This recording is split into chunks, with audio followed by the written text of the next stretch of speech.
Hello everyone, welcome back to my channel. और ये हमारा बोर्ड सीरीज चैप्टर 1 का तीसरा लेक्चर है। दो लेक्चर अभी तक ऑलरेडी हो चुके हैं जिसमें हमने कूलाम्स लॉ के वेक्टर फॉर्म के बारे में समझा in the very first lecture, क्योंकि ये बोर्ड में पूछा जाने वाला फ्रीक्वेंट क्वेश्चन है, जिसमें हमने सुपरपोजिशन प्रिंसिपल को भी समझ लिया था। सेकेंड लेक्चर में मैंने जिस तरीके के क्वेश्चंस पे फोकस किया था वो थे जैसे ट्राइंगल आपको दे दिया, उसके वर्टिसेस पे चार्ज रख दिए, सेंट्रॉइड पे फोर्स पूछ लिया, फील्ड पूछ ली, या फिर एक स्क्वायर दे दिया, चारों वर्टिसेस पे चार्ज रख दिए और किसी एक वर्टिस पे रखे हुए चार्ज को पूछ लिया कि ये इक्विलिब्रियम में कैसे आएगा। तो इस तरीके के क्वेश्चंस पे हमने फोकस करा। Electric field of a ring भी हमने कर लिया था, और लास्ट लेक्चर में दो चार्जेस के बीच में इलेक्ट्रिक फील्ड कब जीरो होती है वो वाला क्वेश्चन भी हमने कंप्लीट कर लिया था। ये वाला जो हमारा लेक्चर है वो बेस्ड होगा डाइपोल पे। तो ये वाला लेक्चर इतना लेंदी नहीं होने वाला है in comparison to the last two lectures, because dipole को कवर करना आई थिंक कहीं ना कहीं ईजी है, और पिछले दो लेक्चर्स में पढ़ाए गए टॉपिक्स में बच्चों को दिक्कत होती है क्योंकि 11th क्लास का वेक्टर का कॉन्सेप्ट उनका क्लियर नहीं होता। तो वो भी मैंने आपको कुछ शॉर्ट ट्रिक्स बता दी हैं जिनको अगर आप याद रख लेते हैं तो you will be easily able to solve those questions. तो चलिए हमारा ये वाला लेक्चर हम लोग स्टार्ट करते हैं। इसमें बेसिकली हम लोगों को डिस्कस करना है डाइपोल के बारे में। किसके बारे में? डाइपोल। कौन सा डाइपोल? Magnetic dipole? क्या नहीं, electric dipole. Obviously electric dipole में दो चार्ज होते हैं, प्लस क्यू माइनस क्यू।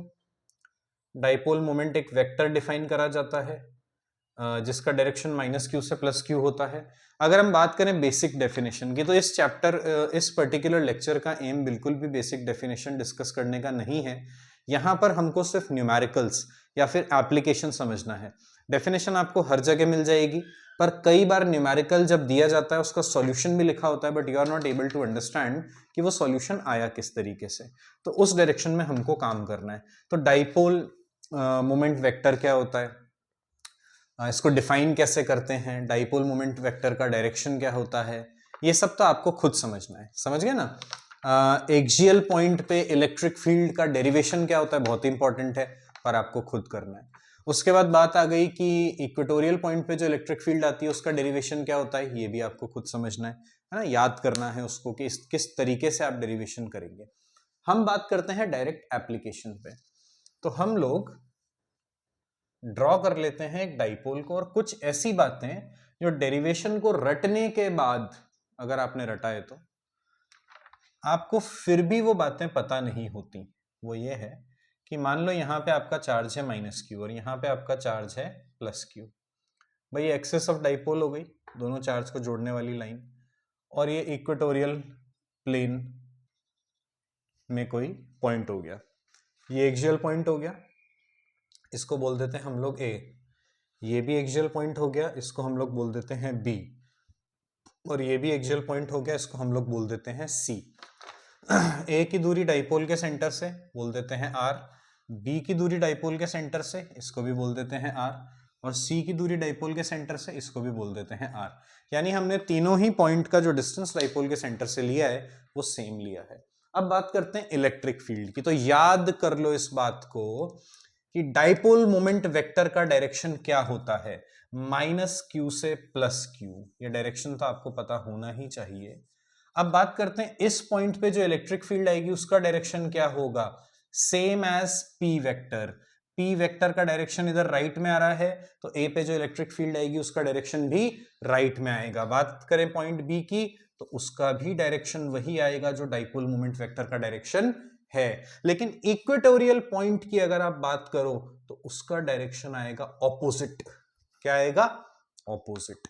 तो ये आपको ध्यान रखना है कि इन दोनों पॉइंट्स पे आने वाली फील्ड डाइपोल मोमेंट वेक्टर के सेम डायरेक्शन में आती है, पर अगर इक्वेटोरियल प्लेन में कोई पॉइंट है तो उसकी फील्ड डाइपोल मोमेंट के ऑपोजिट डायरेक्शन में आती है। ठीक है। अब यहां पर अगर वैल्यू लिखें axial point 2 kp vector by r cube. Obviously ये थोड़ा फार पॉइंट की हम लोग बात कर रहे हैं, नियर पॉइंट्स की बात नहीं कर रहे हैं। अप्रोक्सीमेशन लगने के बाद ये फॉर्मूला आया है। और अगर आप इस एक्सियल पॉइंट की बात करें तो यहां पे भी सेम फॉर्मूला अप्लाई हो जाएगा क्योंकि डिस्टेंस सेम है बेटा, 2 kp by r cube, 2 kp vector by r cube. अब आपको ऐसा क्वेश्चन भी पूछा जा सकता है कि ये जो आर दूरी है इसको 1/3 कर दिया, ठीक है। इसकी भी समझ लेते हैं पहले। इसका आ जाएगा माइनस, यहां 2 नहीं आएगा, यहां 2 नहीं आएगा, मैंने लिखा माइनस KP बाय R3। आप बोलोगे सर माइनस क्यों लगा दिया? अरे क्योंकि इसका डायरेक्शन P वेक्टर के ऑपोजिट है ना, P वेक्टर इधर है तो इन दोनों में P वेक्टर चिपका दिया क्योंकि इनका डायरेक्शन सेम है। इसका डायरेक्शन ऑपोजिट है इसलिए इसमें माइनस P वेक्टर लगाया। और दोनों में एक फर्क और देखो, KP बाय R³ दोनों में सिमिलर है, डायरेक्शन भले ही ऑपोजिट हो पर इसका मैग्नीट्यूड भी दुगना है। इसका जो भी मैग्नीट्यूड है, देखिए इसमें 2 लग गया। क्या लग गया? 2। यानी the magnitude of electric field at N axial point is twice of the magnitude of electric field at an equatorial point given that the distances remain same, है ना। मतलब आप कंपेयर तो तब कर पाओगे ना बेटा जब ये दूरी और ये दूरी सेम होगी। दूरियां अलग अलग होंगी तो फिर तो आपको प्रॉपर्ली फॉर्मूला डाल के रेशियो लेके डिवाइड करके आपको कंपेयर करना पड़ेगा। खैर, तो उसने आपसे बोल दिया कि ये जो R है उसको 1/3 कर दिया, तो आपको पता है इलेक्ट्रिक फील्ड क्या है? 1/R³। क्या है? 1/R³। अब R में अगर हमारा 1/3 आ गया, इसका क्यूब अगर आप करो, स्क्वायर नहीं क्यूब, तो यहां ऊपर क्या आ जाएगा? 27/R³। तो आपकी जो इलेक्ट्रिक फील्ड होगी वो 27 टाइम्स हो जाएगी। अगर आप बोर्ड में सॉल्व करके करना चाहते हैं तो आपको कुछ नहीं करना, हमारी जो पुरानी इलेक्ट्रिक फील्ड है और हमारी जो नई इलेक्ट्रिक फील्ड है इनका आपको रेशियो लेना है। पुराना डिस्टेंस था R, नया डिस्टेंस क्या हो गया? R new. R न्यू उसने क्या बताया? 1/3 है पुराने डिस्टेंस का, बाय R³। आपने सॉल्व करा, E न्यू आपका आ जाएगा, सॉल्व कर लेना, 27 टाइम्स ऑफ E। तो आप ऐसे कर सकते हैं या फिर आप डायरेक्ट प्रोपोर्शनैलिटी से यहां पर देख सकते हैं कि 27E हो जाएगी आपकी इलेक्ट्रिक फील्ड। अगर आप प्रोपोर्शनैलिटी से सॉल्व कर सकते हैं तो वेल एंड गुड, पर अगर प्रोपोर्शनैलिटी से आपको सॉल्व करना नहीं आता है, हालांकि बड़े सिंपल है, R के नीचे 3 आ जाएगा, क्यूब लगेगा 27, ऊपर चला जाएगा, इसलिए इलेक्ट्रिक फील्ड आपकी हो जाएगी 27 टाइम्स। अगर आप प्रोपोर्शनैलिटी से सॉल्व नहीं कर सकते तो प्रॉपर तरीके से सॉल्व करें। कभी भी कंपैरिजन करना हो तो डिवाइड कर लें या रेशियो ले लें, तो आपको पता चल जाएगा नई electric field will be 27 times of पुरानी वाली इलेक्ट्रिक फील्ड। एक चीज और, अगर वो आपसे बोले E एक्सियल और E इक्वेटोरियल का, जैसे इक्वेटोरियल है ना आपकी, रिलेशन लिखो, तो आपने अगर ये लिख दिया कि एक्सियल वाली इलेक्ट्रिक फील्ड दुगनी होती है इक्वेटोरियल वाले के, तो ये गलत है। ये गलत है। क्यों गलत? क्यों गलत? क्यों? डायरेक्शन का ध्यान ही नहीं दिया तुमने, यहाँ माइनस है यहाँ प्लस है, तो यहाँ माइनस लगाना पड़ेगा। क्या लगाना पड़ेगा? माइनस। अब रिलेशन ठीक है, अब रिलेशन ठीक है, लेकिन ये रिलेशन कब वैलिड है बेटा? जब दोनों में R सेम हो, है ना, R सेम हो, जितना ये डिस्टेंस है उतना ही ये डिस्टेंस हो, तभी तो दोनों के नीचे R³ आएगा और तभी आप इनको कंपेयर कर पाओगे। तो ये कुछ बेसिक बातें हैं जो डाइपोल के बारे में आपको पता होनी चाहिए। Now let's move on to the next question. And एक क्वेश्चन अपन करते हैं जो बच्चों के लिए पर्टिकुलरली कंफ्यूजिंग हो सकता है। उस सवाल में लिखा होगा शब्द डाइपोल, लेकिन वास्तविकता में वो डाइपोल का सवाल है नहीं। क्वेश्चन में डाइपोल दिखेगा आपको, और सॉल्व करते समय जो डाइपोल का ये एक्सियल और इक्वेटोरियल वाला फॉर्मूला है वो यूज करने की आपको रिक्वायरमेंट नहीं पड़ेगी। तो सवाल कुछ इस प्रकार का आया, सीबीएसई का PYQ है कि एक स्क्वायर है, यहां रखा है -Q, यहां रखा है +Q, यहां रखा है -Q, यहां रखा है +Q। अब इन्होंने बोला 2 डाइपोल हो गए, एक तो ये वाला हो गया बेटा और एक ये वाला डाइपोल हो गया, ये वाला, इसका डाइपोल मोमेंट ये हो गया और इसका डाइपोल मोमेंट ये हो गया, क्योंकि माइनस से प्लस होता है ना डायरेक्शन। इसने पूछा कि मिड पॉइंट पे इलेक्ट्रिक फील्ड बताओ, यहां पे। तो बच्चों को लगता है कि कोई डाइपोल का फॉर्मूला लगेगा इसमें। अरे कोई डाइपोल का फॉर्मूला नहीं लगेगा, बताऊं क्यों? खुद सोचो, -Q और +Q के बीच में इलेक्ट्रिक फील्ड निकालने का थोड़ी फॉर्मूला था 2kp/r³। ये 2kp/r³ निकालने का, लगाने का यहां मत सोचना, ये बीच के लिए नहीं था बेटा। ये कब के लिए था? जब बहुत दूर यहां बाहर की तरफ, डाइपोल के बीच में नहीं, आगे कहीं कोई पॉइंट दिया हो, तब ये फॉर्मूला वहां पर लगता था। तो फिर इस क्वेश्चन को कैसे करेंगे? ठीक है, उसने इस पॉइंट पे आपसे इलेक्ट्रिक फील्ड पूछी है। क्या पूछी है? Electric field. तो आपको देखना है बेटा कि ये क्वेश्चन जो है इसमें डाइपोल मोमेंट का कोई सीन ही नहीं है, आपको उसको ध्यान देने की जरूरत ही नहीं है। आपको बस क्या करना है, आपको ये पता है इस माइनस क्यू की इलेक्ट्रिक फील्ड कहां पर आएगी? अंदर, ये रही। प्लस क्यू की इलेक्ट्रिक फील्ड कहां आती है? बाहर की तरफ। पॉजिटिव चार्ज की बाहर की तरफ। नेगेटिव चार्ज की फील्ड कहां आती है? अंदर की तरफ। ऐसे ही यहां पर भी कर दो। इस पॉइंट पे ये नेगेटिव चार्ज फील्ड कहां पैदा करेगा? अंदर की तरफ। इस पॉइंट पे ये प्लस क्यू फील्ड कहां पैदा करेगा? बाहर की तरफ, है ना। अब ये फील्ड ई है, ये भी ई है, ये भी ई है, ये भी ई है। ये दोनों सेम डायरेक्शन में है, ओ हो गई 2e। ये दोनों सेम डायरेक्शन में है, हो गई 2e। इन दोनों के बीच में बनेगा 90 डिग्री। तो इतना तो आपको जानकारी होनी चाहिए कि दो डायगोनल्स के बीच में 90 डिग्री एंगल होता है इन अ स्क्वायर। तो नाउ व्हेन यू नो कि the angle is going to be 90 degree, तो आपको इस तरीके से दो फील्ड मिल गई जिनके बीच में 90 डिग्री का एंगल है। अगर आपको इस टाइप के क्वेश्चन सॉल्व करना नहीं आता है तो जो इलेक्ट्रिक चार्जेस एंड फील्ड्स का लेक्चर 2 है उसका लिंक भी मैं डिस्क्रिप्शन में डाल दूंगा, उसको जाके आप एक बार देख लें। उसमें मैंने एक्सप्लेन करा है कि इलेक्ट्रिक फील्ड को सॉल्व कैसे करा जाता है ना।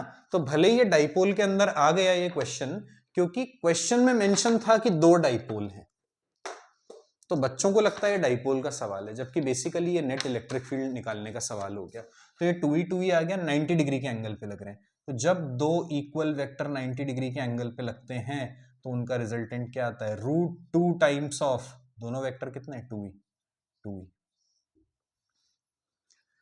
अगर यहां पे होता e तो यहां आ जाता √2e, पर क्योंकि यहां पर है 2e इसलिए हमारे पास आ गया √2 इंटू 2e। अभी भी क्वेश्चन खत्म नहीं हुआ, तो आप समझ गए कि 2√2e आ गया, पर e भी तो लिखना बचा है। क्या लिखना बचा है? e। तो e क्या चीज है? e क्या चीज है? e है किसी भी एक चार्ज की इलेक्ट्रिक फील्ड।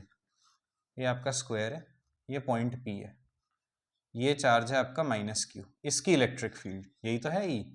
फिर इसकी भी थी, इसकी भी थी e, इसकी भी थी e। तो एक e यानी एक चार्ज को आप किसी को भी कंसिडर करके e का वैल्यू लिख सकते हैं। तो भाई पॉइंट चार्ज की इलेक्ट्रिक फील्ड का फॉर्मूला क्या होता है? kq/r²। चार्ज कितना है? स्मॉल q, तो कैपिटल Q की जगह डाल दो स्मॉल q। r क्या होता है? डिस्टेंस। अब साइड इसमें दे रखी थी a, साइड क्या दे रखी थी? a। आपको ये वाला डिस्टेंस चाहिए कि क्या डिस्टेंस है पॉइंट P का और चार्ज का। ये a है। पूरा डायगोनल कितना होता है? √2a। पूरा डायगोनल कितना होता है? √2a। तो आधा क्या हो गया? √2a का आधा, यानी कि a/√2। क्या हो गया? a/√2। ये डिस्टेंस क्या हो गया? a/√2। स्क्वायर में अगर आपको डायगोनल का आधा नहीं पता तो ये बात भी आपके लिए ध्यान रखने की है कि स्क्वायर में डायगोनल का हाफ होता है a/√2। This is diagonal divided by 2, where diagonal is √2a, तो √2a divided by 2 is a/√2। ई का वैल्यू मिल गया, फाइनल आंसर लिख देते हैं 2√2। इलेक्ट्रिक फील्ड की जगह लिख देते हैं kq a/√2 का होल स्क्वायर। यहां से आ गया 4√2 kq/a²। तो ये सेंटर पॉइंट पे हमारी नेट इलेक्ट्रिक फील्ड आ गई, जिसका डायरेक्शन भी वो पूछ सकता है। तो डायरेक्शन आएगा इधर, क्योंकि इसका और इसका रिजल्टेंट कहां आएगा? इधर आएगा। बात क्लियर हो गई क्या सबको? तो ये वाला क्वेश्चन हमारा हो गया। इसमें डाइपोल शब्द लिखा था लेकिन डाइपोल शब्द का कोई यूज नहीं था। अच्छा, लेकिन अगर इसी टाइप का क्वेश्चन आ जाए और उसमें इलेक्ट्रिक फील्ड ना पूछ के नेट डाइपोल मोमेंट आपसे पूछा हो, तो ये आपके चार्जेस आ गए -q। डायरेक्शन क्या होता है डाइपोल मोमेंट का? इधर। एक चार्ज ये आ गया q -q। डायरेक्शन क्या होता है डाइपोल मोमेंट का? इधर। तो ये आपके पास दो डाइपोल मोमेंट आ गए। ये भी आ गया p, ये भी आ गया p। दोनों का मैग्नीट्यूड सेम क्यों है? क्योंकि चार्जेस सेम है, डिस्टेंस भी सेम है। इन दोनों के बीच में एंगल क्या हो गया? 90 डिग्री। रिजल्टेंट क्या आएगा? अभी तो बताया भाई, दो वेक्टर अगर 90 डिग्री पे हो तो रिजल्टेंट होता है √2 टाइम्स ऑफ, ये दोनों क्या है? p, तो √2 p। अब p का वैल्यू आपको लिखना है। p का वैल्यू क्या होता है? q into 2a। रट्टा मत मारा करो, जब डिस्टेंस 2a होगा तभी तो q इंटू 2a आएगा। डाइपोल मोमेंट वेक्टर क्या होता है, उसका मैग्नीट्यूड q इंटू डिस्टेंस। यहां पर इन दोनों के बीच में डिस्टेंस कितना है, √2a। तो आंसर क्या आ गया बेटा, ट्वाइस ऑफ qa। ये हमारा आ गया नेट डाइपोल मोमेंट, अगर पूछा होता तो। इनको अलग कर देते हैं ताकि आप समझ सकें, ये दोनों अलग अलग क्वेश्चन है। तो नेट डाइपोल मोमेंट पूछे तो इस तरीके से, इलेक्ट्रिक फील्ड पूछे तो डाइपोल डाइपोल का कोई सीन नहीं है, आप डायरेक्ट भी सॉल्व कर सकते हो। ठीक है, इसको हटा देते हैं।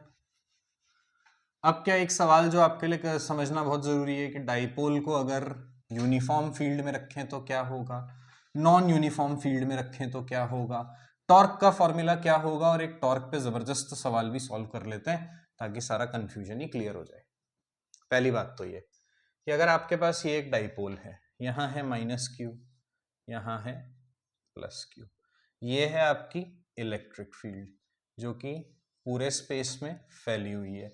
क्योंकि इलेक्ट्रिक फील्ड लाइंस पैरेलल हैं और इक्वली स्पेस्ड हैं, यानी मैंने यहाँ पर कैसी इलेक्ट्रिक फील्ड ली है, यूनिफॉर्म। कैसी इलेक्ट्रिक फील्ड है, यूनिफॉर्म। पॉजिटिव चार्ज है तो इलेक्ट्रिक फील्ड राइट में होगी तो फोर्स भी राइट में लगेगा, QE। नेगेटिव चार्ज है, इलेक्ट्रिक फील्ड अगर राइट में है तो फोर्स लगेगा ऑपोजिट, QE। ये बात आपको पता होनी चाहिए। अगर इलेक्ट्रिक फील्ड राइट में हो तो पॉजिटिव चार्ज पे सेम डायरेक्शन में फोर्स लगता है, और अगर इलेक्ट्रिक फील्ड राइट में हो और नेगेटिव चार्ज हो, है ना, electric field right positive charge तो फोर्स भी right, electric field right negative charge तो फोर्स लेफ्ट। अब ये दोनों जो फोर्सेस हैं ये दोनों वैसे तो ऑपोजिट डायरेक्शन में हैं, तो नेट फोर्स आप क्या लिखोगे, 0। तो जब भी कोई डाइपोल यूनिफॉर्म इलेक्ट्रिक फील्ड में रखा हो तो उस पर नेट फोर्स हमेशा 0 होगा, पर टॉर्क 0 नहीं होगा। यू कैन सी कि ये फोर्सेस अगर इस तरीके से लगेंगे तो ये डाइपोल को घुमा देंगे। तो अगर ये एंगल थीटा है तो टॉर्क का फॉर्मूला ये होगा, आपको पता होगा, P क्रॉस E। डेरिवेशन नहीं करा रहा मैं आपको, फॉर्मूले का फॉर्मूला बता रहा हूं डायरेक्ट। तो टॉर्क का फॉर्मूला हमारे पास क्या आ गया, P क्रॉस E। अब टॉर्क का डायरेक्शन कैसे निकलेगा, हमें उस पर बात करनी है। P क्रॉस E, ये है हमारा P और ये है हमारा E। P के डायरेक्शन में उंगलियां रखो, रख दी। राइट हैंड यूज करना, राइट हैंड यूज करो, P के डायरेक्शन में उंगलियां रख दो, राइट हैंड की रख दी। अच्छा, कई बार बच्चा ऐसे भी रख देता है उंगलियां, रख दी सर, E की तरफ घुमाओ, तो बच्चा कहता है सर E तो उधर नीचे है, मैं E की तरफ उंगलियां कैसे घुमाऊं, तो हाथ ऐसे कर ले लाला, हाथ ऐसे कर लो, इलेक्ट्रिक फील्ड उस डायरेक्शन में है, अब उंगलियां घुमाओ इलेक्ट्रिक फील्ड की तरफ, घूम गई, घूम गई। अंगूठा खोल दो, अंगूठा कहाँ रहा है, अंदर, अंगूठा कहाँ रहा है, अंदर। तो टॉर्क का डायरेक्शन क्या हो गया, inside the plane of paper.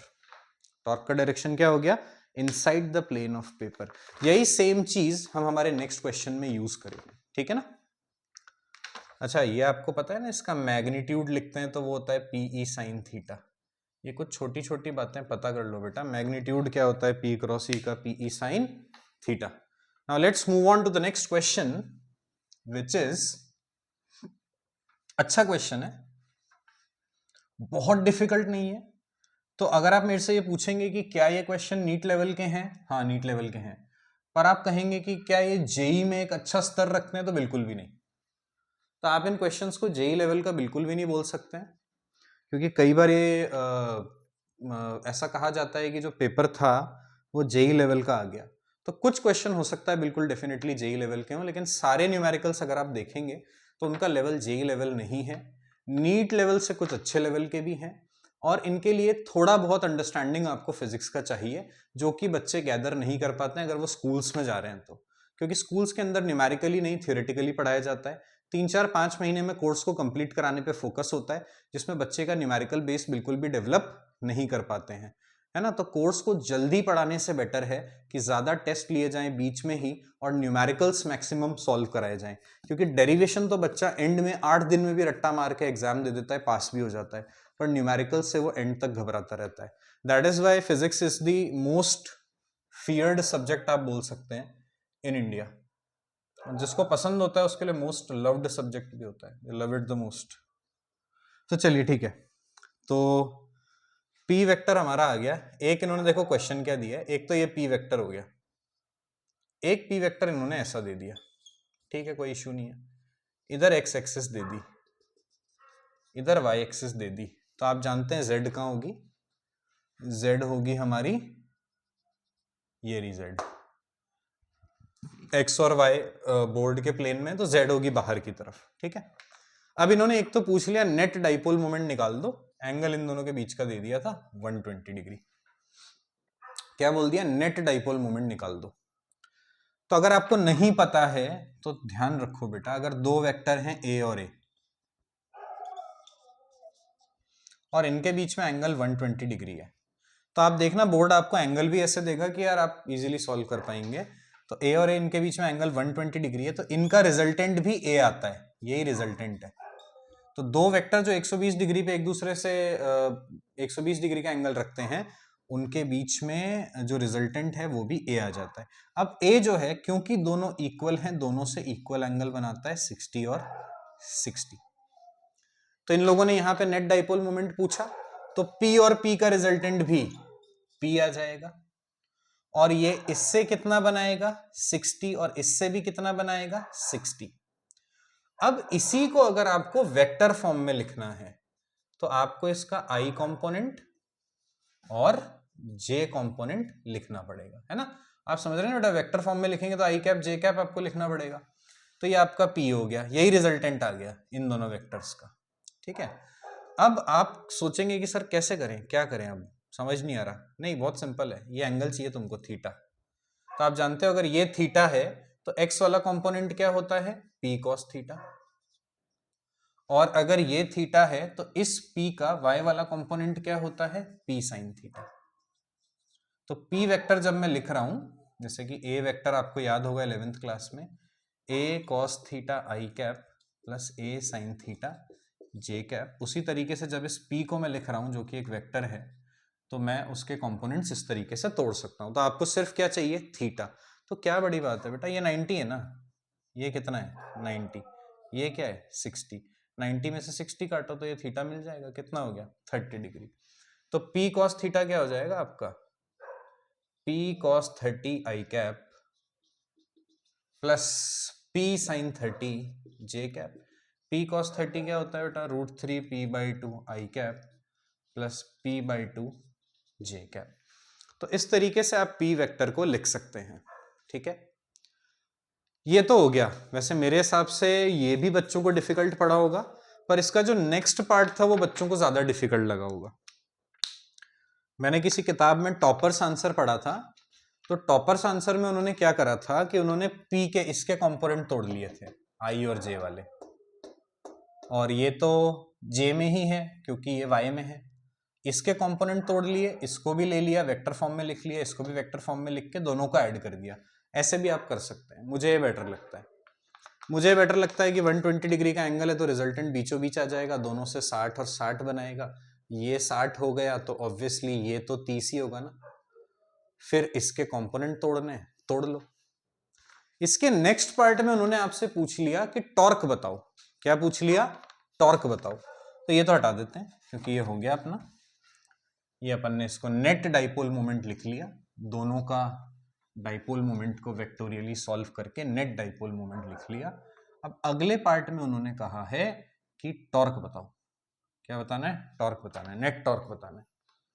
तो ये अपने पास हो गए ऐसे। अच्छा, टॉर्क तो तब लगेगा जब इलेक्ट्रिक फील्ड होगी। इलेक्ट्रिक फील्ड उसने एक्स के अलोंग दिखाई थी, पर बेसिकली इलेक्ट्रिक फील्ड इस तरीके से एक्स में फैली हुई है। ठीक है, ये दो आपके डाइपोल हो गए। इसको उसने वैसे एपी बोला था और उसको उसने बीसी बोला था। तो टॉर्क दोनों ही डाइपोल पे लगेगा, नेट टॉर्क उसने पूछा है। एक डाइपोल आपका ए बी है जिसका डाइपोल मोमेंट पी है, दूसरा डाइपोल आपका बी सी है, इसका डाइपोल मोमेंट भी पी है। उसने टॉर्क पूछा तो आपने बोला कि ए बी का टॉर्क और बी सी का टॉर्क वेक्टोरियली ऐड कर दो, नेट टॉर्क मिल जाएगा। ठीक है, पहला वाला देखते हैं, ए बी पे टॉर्क। तो पी और ई के बीच में एंगल कितना है बेटा, 90 डिग्री। कितना एंगल है, 90 डिग्री। तो आपने क्या लिख दिया, पीई साइन 90। ये तो मैग्नीट्यूड ही हुआ, लेकिन अभी पी साइन थीटा तो सिर्फ मैग्नीट्यूड हुआ, और इस डाइपोल का और इलेक्ट्रिक फील्ड का ये एंगल कितना है, ये पूरा 120 दिया था, तो ये क्या हो गया 30। तो इसको आप क्या लिख दोगे, PE sin 30। ठीक है, अब डायरेक्शन पे ध्यान दो। अभी अभी मैंने आपको सिखाया कि आपको सबसे पहले नीचे वाले इसको भूल जाओ, सिर्फ इस पे ध्यान दो कि इनके बीच का टॉर्क निकालना है। तो P के डायरेक्शन में राइट हैंड की उंगलियां रखो, ऐसे रख ली हैं तो इलेक्ट्रिक फील्ड की तरफ घुमानी है तो फिर ऐसे करो, क्योंकि इलेक्ट्रिक फील्ड तो उधर है ना, घुमाओ, किधर आया, अंदर की तरफ। अंदर कौन सा डायरेक्शन होता है, -z एक्सिस, तो -k। वही सेम चीज आपको इसके साथ भी करनी है, इन दोनों पे, P और E। P के डायरेक्शन में उंगलियां रखो, E की तरफ घुमाओ, कहाँ आया अंगूठा, इस तरफ, समझ में आया। तो ये कौन सा डायरेक्शन हो गया, प्लस का k लिख दो, तो ये क्या आ गया, -PE k plus PE/2 k। And में क्या बचा, -PE/2 k। तो ये आ गया आपका नेट टॉर्क। तो ये हमारे कुछ क्वेश्चंस हो गए जिसमें हमने डाइपोल के बारे में इलेक्ट्रिक फील्ड समझ ली बेटा, फिर आपको जो डेफिनेशंस हैं और इलेक्ट्रिक फील्ड का रिजल्ट है, जो फॉर्मूलेज हैं, वो डेरिवेशन आपको सीखना ही है ऑब्वियसली। डाइपोल पे लगने वाला टॉर्क भी आपको ऑब्वियसली सीखना ही है, पर उसके साथ साथ अगर आप ये न्यूमेरिकल्स भी कर कर जाते हो तो डेफिनेटली आप फिर डाइपोल का कोई भी क्वेश्चन आ जाए उसको टैकल कर पाएंगे। That's all for this video, thank you.